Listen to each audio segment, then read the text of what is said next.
Né en 1905 en Galicie, Osias Hofstadter quitte le pays avec ses parents en 1914 au moment de l'invasion russe. La famille se déplace de Galicie à Vienne, puis à Amsterdam et enfin à Francfort. En 1921, elle revient se fixer définitivement à Vienne. En 1938, après l'Anschluss, la Gestapo arrête ses parents. Osias, son frère et sa sœur réussissent à s'échapper vers des destinations distinctes. Osias se réfugie en Belgique où il se marie avec Anna Chebestova en novembre 1938. Comme beaucoup d'autres, il est envoyé vers le camp de réfugiés de Marnef. À la capitulation de la Belgique, il est arrêté et envoyé en France au camp de Saint-Cyprien et ensuite au camp de Gurs.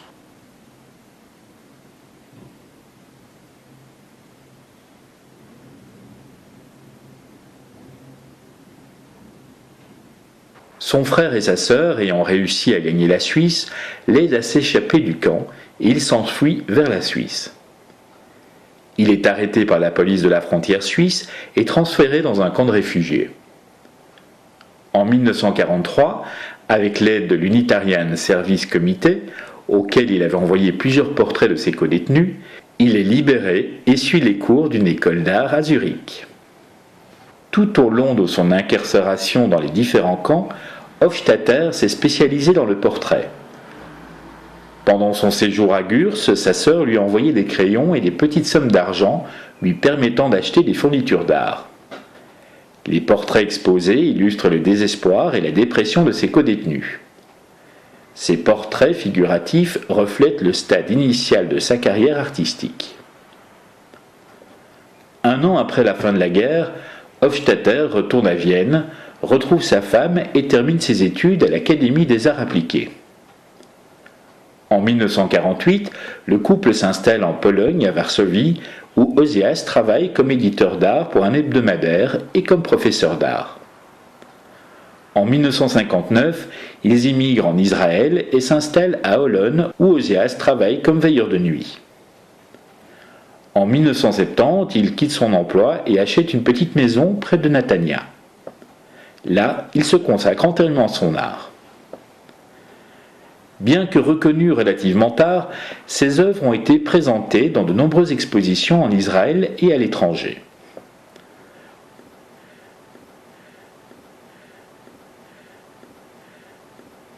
Durant sa vie, Hofstadter crée plus de 5000 peintures et dessins, principalement à l'encre noire. Dans les années 60, il innove une nouvelle technique en grattant le papier. La majorité de ses œuvres datent d'après 1970. À la même époque, il commence à se forger une grande réputation comme artiste. Il nous livre une œuvre relativement homogène, des dessins à l'encre de Chine, des peintures expressionnistes et philosophiques très liées à son histoire personnelle. La figure humaine y est centrale, sa condition misérable et sa noirceur aussi. Les images fluctuent entre le grotesque et le tragique, créant un monde de cauchemar et de fantaisie où l'homme se mélange à l'animal, construisant des métaphores poétiques monochromatiques d'une existence mélancolique.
Grundig est née à Dresde en 1906 dans une famille juive orthodoxe.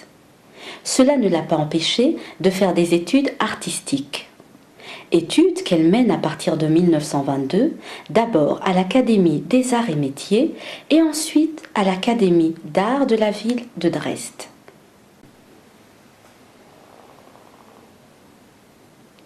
Les œuvres de Barlach, Kokoschka et tout le cycle d'Otto Dix, basés sur la guerre, l'ont fortement influencé et maintenu dans sa conviction pacifiste.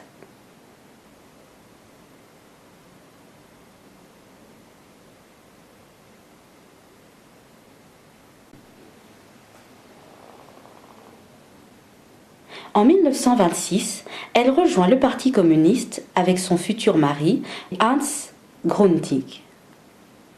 En 1930, le couple et leur ami rejoignent la section locale de l'Association des artistes révolutionnaires allemands. Léa préfère les travaux sur papier plutôt que sur toile et l'usage des noirs, gris et blancs. Elle s'intéresse au contexte social et psychologique qui reflète la pauvreté et les difficultés de l'existence des pauvres.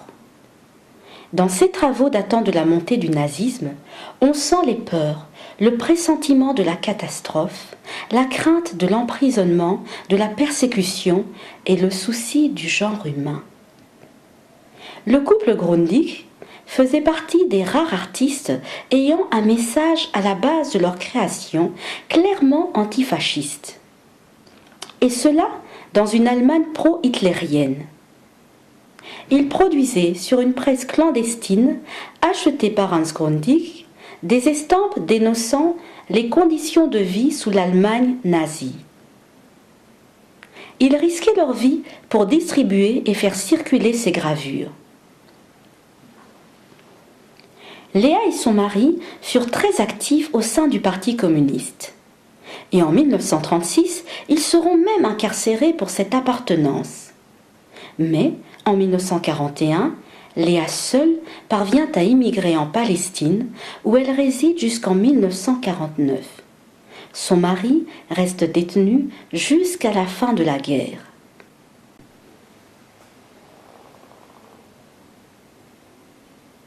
En 1949, elle regagne Dresde pour le retrouver.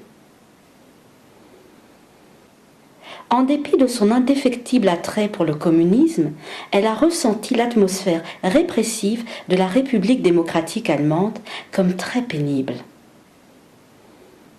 À la fin de sa vie, son travail sera officiellement reconnu. Les 17 gravures entrées dans la collection du musée n'ont pas été réalisées en Israël. Une partie, de style expressionniste, date de son séjour en Allemagne dans les années 1930 avec des vues des rues de Berlin la Juive. Une autre œuvre datant des années 1950 est caractérisée par un style proche du réalisme social dans lequel transparaît l'idéologie de la République démocratique d'Allemagne.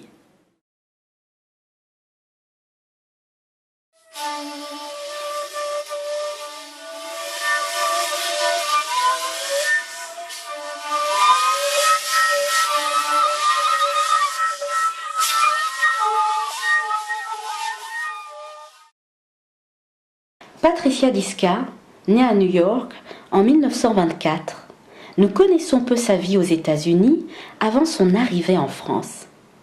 Elle s'installe à Paris en 1947. Elle suit les cours de Marek Swark à l'Académie Julian. À Paris, elle découvre une communauté artistique enfin libérée des contraintes de la guerre et de l'occupation.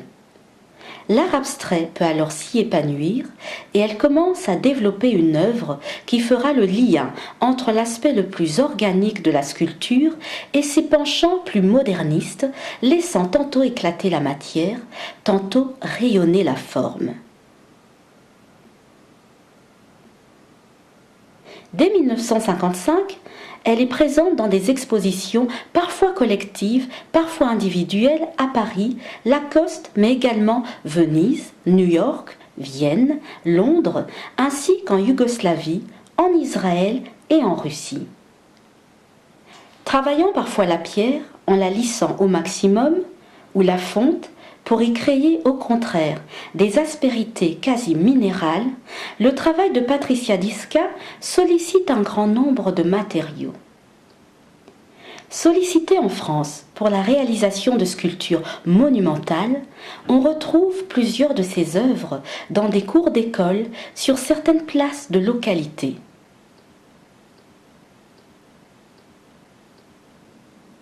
On peut en voir plusieurs exemples dans les collèges d'enseignement secondaire d'Amiens, d'Apt dans le Vaucluse, de Rosny-sous-Bois en Seine-Saint-Denis, à Aix-en-Provence, à Valence, Avignon, Salon de Provence et dans bien d'autres endroits.